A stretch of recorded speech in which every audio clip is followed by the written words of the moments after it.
اعوذ باللہ من الشیطان الرجیم بسم اللہ الرحمن الرحیم الحمد للہ رب العالمین والصلاة والسلام علی سید المرسلین اما بعد فاعوذ باللہ من الشیطان الرجیم بسم اللہ الرحمن الرحیم الصلاة والسلام علیک یا رسول اللہ وعلی آلک واصحابک یا حبیب اللہ الصلاة والسلام علیک یا نبی اللہ وعلی آلک واصحابک یا نور اللہ صلی اللہ تعالی علیہ وآلہ وسلم۔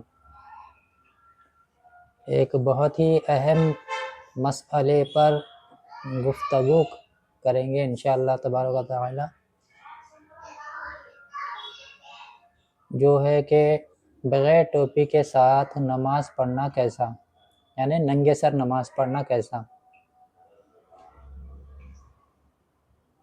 وداؤٹ اینی کنڈیشن، اگر کوئی ریزن نہیں ہے، کوئی اگر مسئلہ نہیں ہے تو ننگے سر بلا کسی وجہ کے ننگے سر نماز پڑھنا یہ مکروہ ہے، خلاف سنت ہے۔ اگر کسی کے سر میں کوئی خارش ہے یا زخم ہے اور ٹوپی پہن کر اگر وہ نماز پڑھ رہا ہے تو اس کی توجہ بار بار نماز سے ہٹ رہی ہے، تو ایسی صورتحال ہے تو ٹوپی نہ پہننا افضل ہے۔ اگر کوئی معاذ اللہ استغفر اللہ اس نیت سے اگر ٹوپی نہ پہنے کہ نماز کے لیے اس طرح سے اہتمام کر کر نماز پڑھنا یہ کوئی ضروری نہیں ہے، یعنی کہ حقیر جان کر ٹوپی نہ پہنے، تو اس طریقے سے اس نیت سے اگر ٹوپی نہ پہن کر نماز پڑھے گا تو کفر ہے۔ تو دیکھا یہ جائے گا اگر ٹوپی نہیں پہن کر نماز پڑھا ہے تو اس کی وجہ کیا ہے، آیا اس کے سر میں کوئی زخم ہے، خارش وغیرہ ہے، اگر ٹوپی پہن کر نماز پڑھ رہا ہے یا اس کو وحشت ہوتی ہے، گرمی ہوتی ہے ٹوپی پہن کر نماز پڑھنے سے اور بار بار اس کی توجہ بڑھتی ہے اور نماز میں خشوع و خضوع حاصل نہیں ہوتا، تو ایسے شخص کے لیے افضل ہے، بہتر ہے کہ ٹوپی نہ پہن کر نماز پڑھے۔ اگر ایسی کوئی وجہ نہیں ہے، بلا کسی وجہ کے سستی کے سبب، یا آج دیکھا جاتا ہے کہ اکثر لوگ فیشن کے طور پر ایسے ہی نماز پڑھتے ہیں وہابیوں اہل حدیثوں کو دیکھ کر، تو بغیر کسی وجہ کے ننگے سر نماز پڑھنا جلد بازی میں یا ایسے ہی سستی کے سبب، تو یہ مکروہ خلاف سنت ہے۔ تو دیکھیے اور ایک مسئلہ ہے جیسے کہ داڑھی کا ہے، داڑھی کتنی رکھنا سنت ہے۔ ہمارے نزدیک اہل سنت و جماعت کے نزدیک ایک مشت داڑھی رکھنا یہ سنت واجبہ ہے۔ اللہ کے نبی صلی اللہ علیہ وسلم نے فرمایا کہ مونچھوں کو پست کرو اور داڑھیوں کو معافی دو، یعنی کہ داڑھیوں کو بڑھاؤ۔ اب کتنا بڑھانا ہے، جیسے کہ وہابی اہل حدیثوں کو آپ دیکھتے ہیں کہ وہ لوگ اتنی لمبی لمبی داڑھی بڑھاتے ہیں یہاں تک کہ ناف تک پہنچ جاتی ہے داڑھی، اور بغیر کسی ترتیب کے یہاں سے بڑے یہاں سے چھوٹے، تو دیکھنے میں بھی بدنما نظر آتی ہے۔ تو آیا یہ جاننے کی کوشش کریں گے کہ سنت ہے کیا، داڑھی کتنی رکھنا سنت ہے۔ اب نبی صلی اللہ علیہ وسلم نے تو فرمایا کہ مونچھوں کو پست کرو، یعنی کہ چھوٹا کرو، اور داڑھیوں کو بڑھاؤ۔ تو بخاری شریف میں باب الحج، حج کا جو باب ہے اس میں ایک روایت ہے، حضرت عبداللہ ابن عمر جو فاروق اعظم رضی اللہ تعالی عنہ کے صاحبزادے ہیں، حضرت ابو ہریرہ رضی اللہ تعالی عنہ جو سب سے زیادہ حدیث روایت کرنے والے صحابی ہیں، آپ کے بعد سب سے زیادہ حدیث روایت کرنے والے جو صحابی ہیں وہ حضرت عبداللہ ابن عمر رضی اللہ تعالی عنہ ہیں۔ تو باب الحج میں بخاری شریف میں جب حج و عمرہ کے لیے آپ جاتے تھے تو آپ کے عمل کو روایت کیا گیا. امام بخاری نے روایت کیا حضرت عبداللہ ابن عمر کے عمل کو. امام بخاری روایت لے کر آئے کہ حضرت عبداللہ ابن عمر حج و عمرہ کے موقع پر اپنی ٹھوڈی کے نیچے سے داڑھی کے بال کو پکڑتے اور جو زائد بال ہوتے اس کو کاٹ دیتے اور فرماتے کہ اے لوگوں دیکھو یہ میرے نبی علیہ الصلوۃ والسلام کی سنت ہے. تو صحابی رسول سے ہم کو یہ پتہ چلتا ہے کہ داڑھی رکھنا کتنی بڑھانا چاہیے اور کتنی داڑھی رکھنا یہ سنت ہے. حضرت ابو ہریرہ رضی اللہ تعالی عنہ سے بھی یہ ہم کو ملتا ہے کہ آپ بھی اس طرح سے عمل کر کے بتائے کہ ایک مشت داڑھی رکھ کر نیچے سے جتنے زائد بال ہیں اس کو کاٹ دیے. تو اس طریقے سے داڑھی رکھنا سنت ہے. تو انشاءاللہ تبارک و تعالی اور ایک مشت سے جو داڑھی گھٹاتے ہیں چھوٹی کرتے ہیں تو یہ سخت ناجائز ہے، گناہ ہے. داڑھی رکھنا یہ سنت واجبہ ہے. تمام انبیاء، تمام صحابہ، تمام تابعین، اولیاء کاملین کا اس پر عمل ہے. جتنے بھی اللہ والے گزرے ہیں سب داڑھی والے تھے.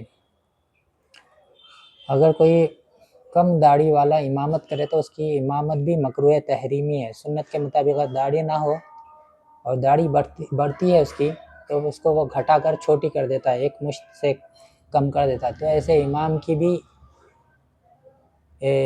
اقتداء میں نماز درست نہیں ہے، مکروہ تحریمی ہے.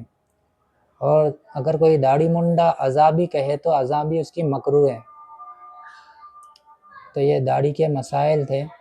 تو انشاءاللہ تبارک و تعالی آپ بھی نیت کریں، جو جن کے چہروں پر سنت کے مطابق داڑھی نہیں ہے وہ بھی نیت کریں، اور ماضی میں جتنی مرتبہ بھی داڑھی وہ لوگ کٹوائے ہیں تو اسے سچے دل سے توبہ کریں اور آئندہ عزم مصمم کریں کہ اس عظیم سنت پر ہم عمل کریں گے، یعنی کہ داڑھی کو بڑھائیں گے. کتنا بڑھائیں گے؟ ایک مشت تک. ایک مشت سے پھر گالوں کی طرف سے جو زائد بال ہوں گے ٹھوڈی کے نیچے سے جب مشت میں پکڑیں گے تو جو زائد بال ہوں گے اس کو کاٹ دینا، یہ سنت ہے. ٹھیک ہے، تو اس پر عمل کریں، انشاءاللہ تبارک تعالیٰ اس کی برکتیں ہم کو ملے گی. اب جو جس حال میں مرے گا بروز قیامت اسی حال میں اٹھایا جائے گا. اگر ہم داڑھی منڈاتے ایسے ہی دنیا سے چلے گئے تو قبر میں بھی ایسے ہی دفن ہوں گے. جب نبی علیہ الصلوۃ والسلام کی زیارت ہوں گی تو پھر یہی چہرہ لے کر ہم نبی علیہ الصلوۃ والسلام کے سامنے حاضر ہوں گے. کیا ہی خوب ہو کہ ہم سنتوں بھرا چہرہ آقا علیہ الصلوۃ والسلام کی ادا کو لے کر ہم قبر میں جائیں، اور میدان محشر میں بھی جب اٹھیں تو داڑھی نبی صلی اللہ علیہ وسلم کی سنت لے کر ہم میدان محشر میں اٹھیں. تو میرے بھائیوں، جتنے بھی لوگ یہ آج تک داڑھی کٹوائے ہیں تو اس سے سچے دل سے توبہ کریں، انشاءاللہ تبارک تعالیٰ اللہ تبارک و تعالیٰ معاف فرمائے گا. اللہ کے نبی صلی اللہ علیہ وسلم فرماتے ہیں التائب من الذنب کمن لا ذنب لہ. گناہوں سے توبہ کرنے والا ایسا ہے جیسے اس نے گناہ کیا ہی نہیں. یعنی کہ شرط ہے کہ سچے دل سے توبہ کریں، آئندہ اس کو نہ کرنے کا عزم کریں. اور جو داڑھی منڈاتے ہیں حجام وغیرہ کے پاس جا کر تو وہ مال خرچ کرنا، گناہ میں مال خرچ کرنا ہے. سورہ مائدہ میں ہے کہ گناہ کے کام میں ایک دوسرے کی مدد نہ کرو، نیکی کے کام میں ایک دوسرے کی مدد کرو. تو یہ گناہ والے کام ہیں، داڑھی کو منڈانا اور اس کی اجرت لینا، یعنی اس پہ اجرت دینا. حجام بھی جو ہے یہ داڑھی مونڈ کر جو اجرت لیتا ہے نا، پیسہ لیتا ہے، تو اس کے حق میں بھی یہ مال خبیث ہے. اور جو داڑھی منڈا کر اس کو پیسے دے رہا ہے تو یہ حرام کام میں پیسہ خرچ کر رہا ہے. وَلَا تَعَاوَنُوا عَلَى الْإِثْمِ وَالْعُدْوَانِ وَتَعَاوَنُوا عَلَى الْبِرِّ وَالتَّقْوَىٰ وَلَا تَعَاوَنُوا عَلَى الْإِثْمِ وَالْعُدْوَانِ. نیکی اور پرہیزگاری کے کام میں ایک دوسرے کی مدد کرو، برائی اور ظلم کے کام میں ایک دوسرے کی مدد نہ کرو. اور داڑھی کا اور ایک مسئلہ ہے، جو داڑھی سفید ہو جاتی ہے جن کی، تو اس کو بہت سے لوگ بلیک کلر کرواتے ہیں، سر کے بال ہو یا داڑھی کے بال ہو، مرد ہو یا عورت ہو، کسی کے لیے سیاہ کلر کرنا یعنی کالا کلر کرنا یہ جائز نہیں ہے، سخت حرام ہے۔ اور حدیث پاک میں اس ایسے شخص پر، ایسا کرنے والے پر وعید بھی آئی ہے۔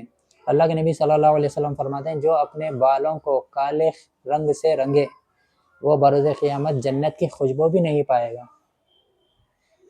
تو دیکھیے کتنی سخت وعید ہے کہ جنت میں داخل ہونا دور کی بات ہے، جنت کی خوشبو بھی نہیں پائے گا وہ شخص جو اپنے بالوں کو، داڑھی یا سر کے بالوں کو کالے رنگ سے رنگے۔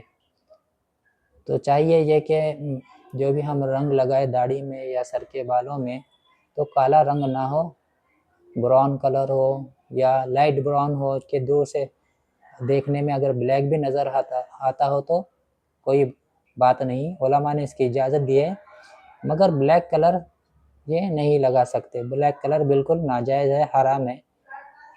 دکھنا منع نہیں ہے، لگانا منع ہے۔ اگر لائٹ براؤن آپ لگا رہے ہیں، نیچرل براؤن جسے کہتے ہیں، وہ کلر لگا رہے ہیں تو دیکھنے میں کالا ہی لگ رہا ہے وہ لگانے کے بعد، تو ایسا کلر جائز ہے، مگر جو سیاہ کلر آتا ہے، بلیک کلر آتا ہے، وہ لگانا سخت ناجائز، وہ گناہ ہے۔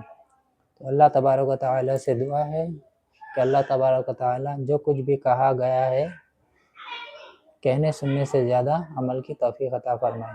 السلام علیکم ورحمۃ اللہ وبرکاتہ۔